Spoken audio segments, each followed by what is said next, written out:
So మన దగ్గర traffic CI గారు కూడా ఉన్నారు. సో విజయనంద్ సార్తో మాట్లాడదాం. సార్ అసలు ఏం జరిగింది? నా ట్రాఫిక్ పోలీసులు వచ్చి కూడా ఇక్కడ కుమారి ఆంటీ ఆ వెహికల్ కూడా సీజ్ చేశారు. అంటే అసలు ఎందుకోసం సీజ్ చేశారు? Vehicle seize in the sense vehicle అన్నెసరీగా రోడ్ మీద పార్క్ చేశారండి. అది చాలాసేపు వెయిట్ చేసాము. యాక్చువల్లీ ఇదంతా క్యారేజే. ఈ వెహికల్స్ అన్నీ కూడా మనం పార్క్ చేయొద్దు. ఇది టోటల్లీ క్యారేజ్, అది footpath is made for pedestrian. So even చూడండి ఫుట్పాత్ మొత్తం ఆక్యుపై చేస్తారు even because of that vehicles that shops. So మేము చేసింది మేము షాప్ ఏం తీయలేదు, ఎందుకంటే అది ఆల్రెడీ అది కోర్టులో చెప్పారు కాబట్టి దాన్ని టచ్ చేయలేదు. మా ఉద్యమం ఏంది క్యారేజ్ వే మీద వెహికల్స్ పార్క్ చేయొద్దు. యాజ్ పార్ట్ ఆఫ్లో అది చేస్తాము. సో దాని ప్రకారమే వెహికల్ సీజ్ చేస్తాం, దాని ప్రకారం వెహికల్ చలాయిస్తున్నాం. అని చెప్తే మేము వేరే ఇంకేం అక్కడ చేయలేదామని.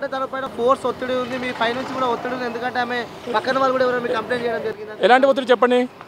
ఒత్తిడి ఎలాంటి ఒత్తిడి అంటే పక్కన షాప్ వాళ్ళు కూడా ఏదైనా కంప్లైంట్ చేయడం జరిగిందా? మేము ట్రాఫిక్ అండి, ట్రాఫిక్ ఎవరు కంప్లైంట్ చేయరు, అది లా అండ్ ఆర్డర్ ఇష్యూ అవుతుంది.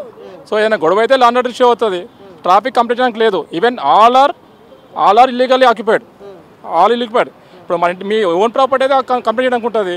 If already they are in encroachment and they are in occupied మన illegally, how can they complaint to others? అంటే ఇక్కడ పక్కన కూడా చాలా షాపులు ఉన్నాయి, ముఖ్యంగా కుమారి ఆంటీ షాప్ తీసేయడం కారణం ఏంటంటారు? మేము షాప్ నేను తీసేయలేదు, బండి సీజ్ చేయడం కారణం అంటే బండి ఇక్కడ మాత్రం అక్కడ కనిపించింది, చాలాసేపు వెయిట్ చేస్తుంది. అంటే మెటీరియల్ అనుకోండి ఏదైనా అనుకోండి అక్కడ వెయిట్ చేస్తున్నారు చాలా పర్సెంట్.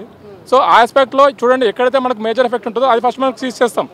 ఇప్పుడు సపోజ్ ఒక సినిమా యాక్టర్ వచ్చారనుకోండి, సినిమా యాక్టర్ వెళ్ళిపోతే పబ్లిక్ అంతా జీరో అవుతుంది. ఆ పార్టీలో తప్పితే అక్కడ వేరే ఉద్దేశం ఏం లేదు. చూడండి కేసు మా దగ్గర పెట్టరు, మాది ట్రాఫిక్ అండి, ట్రాఫిక్లో కేసు ఏం పెట్టరు. మేము ట్రాఫిక్ కేసు ఏం తీసుకోను, ఓన్లీ వైలేషన్ ట్రాఫిక్ వైలేషన్స్. అంటే తనకు ముందు చెప్పడం జరిగిందా ఇలా మేము సీజ్ చేయబోతున్నాం అని చెప్పి కూడా ముందు ఎప్పుడు సీజ్ చెప్పారండి, ఎందుకంటే ఇప్పుడు మేము ట్రాఫిక్ వైలేషన్ చేసేటప్పుడు మా వెహికల్స్ ఆపుతాం, ముందు ఇన్ఫార్మ్ చేయం కదా. ఇప్పుడు మేము వెహికల్ ఆపామనుకోండి ఆల్ డాక్యుమెంట్స్ అడుగుతాం, ఇప్పుడు అన్నసరి ఇప్పుడు అన్ని పార్క్ చేసి ఇవన్నీ చలానేస్తాం, ముందు ఇన్ఫార్మ్ చేయము. ఆల్రెడీ ఇక్కడ బోర్డు ఉంది, నో పార్కింగ్ బోర్డు చూడండి. మీరు అన్నట్టు అతను చూడండి ముందు రోజే నేను 1000 రూపాయలు చలానేసాను. రెగ్యులర్గా వెహికల్ పార్క్ చేస్తున్నారు, ట్రాఫిక్ జామ్ చేస్తాను చెప్పి ఆల్రెడీ ముందు పార్క్ చేస్తాను. మీరు బిఫోర్ నేను మొన్న చేశాను ఆల్రెడీ, అయినా కానీ వాళ్ళు వినాలి కదా మరి.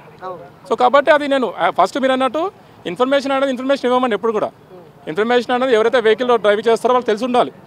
ఎప్పుడైతే మీరు డ్రైవింగ్ లైసెన్స్ తీసుకుంటారో ఎక్కడ పార్క్ చేయాలి ఎక్కడ చేయొద్దు అవన్నీ ఆన్లైన్ ఎగ్జామ్ ఉంటుంది అని తెలుసుకోవాలి. కానీ కాకపోతే ఇక్కడ అయినా కానీ మేము ఇక్కడ నో పార్కింగ్ బోర్డు పెట్టాం చూడండి, అయినా కానీ ఆల్ వెహికల్స్ ఆర్ పార్కింగ్, అది for 1 or 2 minutes and secondary. Okay, so next మరి ఎప్పుడు ఆ వెహికల్ సీజింగ్ నుంచి బయటకు ఎప్పుడు వచ్చే అవకాశం ఉంది? సో ఏ విధంగా దాని కార్యాచరణ ఉండబోతున్న తర్వాత? ఏం లేదండి, జస్ట్ ఆ వెహికల్ ఆర్టీకి రాస్తాము. యాజ్ పర్ ఇంకోటి కొంచెం మోడిఫికేషన్ లాగా ఉంది వెహికల్ కూడా. అంటే ఏదైతే వెహికల్ మనకు షోరూమ్స్ వస్తుందో అది కాకుండా మోడిఫికేషన్ దానికి పర్మిషన్ తీసుకోవాలి, అది మేము ఆర్టీలో క్లారిఫై చేసుకుని వెహికల్ ఇచ్చేస్తాం, అదేం ప్రాబ్లం లేదు.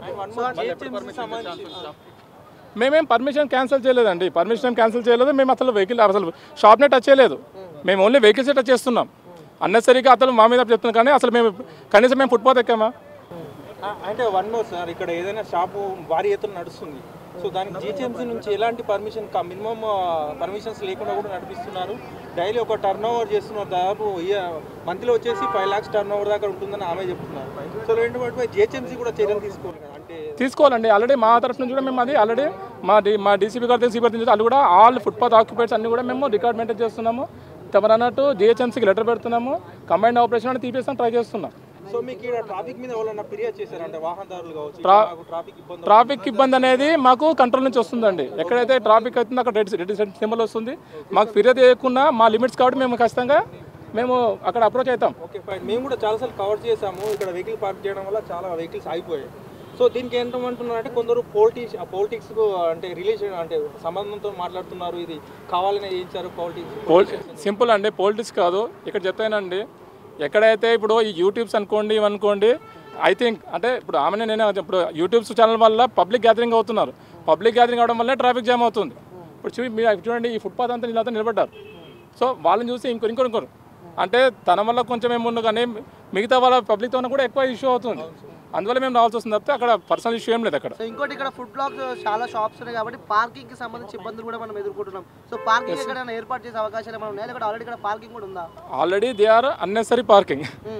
ఇప్పుడు ఫుట్పాత్ మీద పెట్టడమే కరెక్ట్ లేదు, మేము అసలు మొత్తం రిమూవల్కే ట్రై చేస్తున్నాం. అదే సరే కోర్ట్ ఆర్డర్ని మేమైతే చేయలేం కదా, కోర్ట్ అండ్ జిహెచ్ఎంసీ అది గవర్నమెంట్ ల్యాండ్ అంటుంది. నాకు కంప్లీట్ ఐడియా లేదు, రీసెంట్గా ట్రాన్స్ఫర్ చేశాను కాబట్టి కంప్లీట్ ఐడియా లేదు. సో నా part of my job is to clear the traffic, to clear the traffic only. Okay sir అది ఓకే. Thank you. పదాలు తెలియని పెదవులకు అమృత వాక్యం అమ్మ. సంతానలేమి సమస్యతో బాధపడుతున్న ప్రతి స్త్రీమూర్తి బాధను మేము అర్థం చేసుకోగలం. Fertinine world best embryology lab మరియు జిల్ట్రిక్స్ అలారం సిస్టాన్ని మొట్టమొదటిసారిగా ఏపీ మరియు తెలంగాణలో ఈ నెల 9న ప్రముఖ సినీ నటి స్నేహ, స్పెయిన్ దేశానికి చెందిన international senior embryologist Javier Herrera గారు ప్రారంభించారు. ఈ శుభతరుణంలో రక్త పరీక్షలు, AMH test, RBS, semen analysis, ultrasound scan, follicle scan ఈ నెల 31 వరకు ఉచితంగా అందిస్తుంది. ఫెర్టినైన్ అంటే సంతానం, 49 అంటే సంతోషం.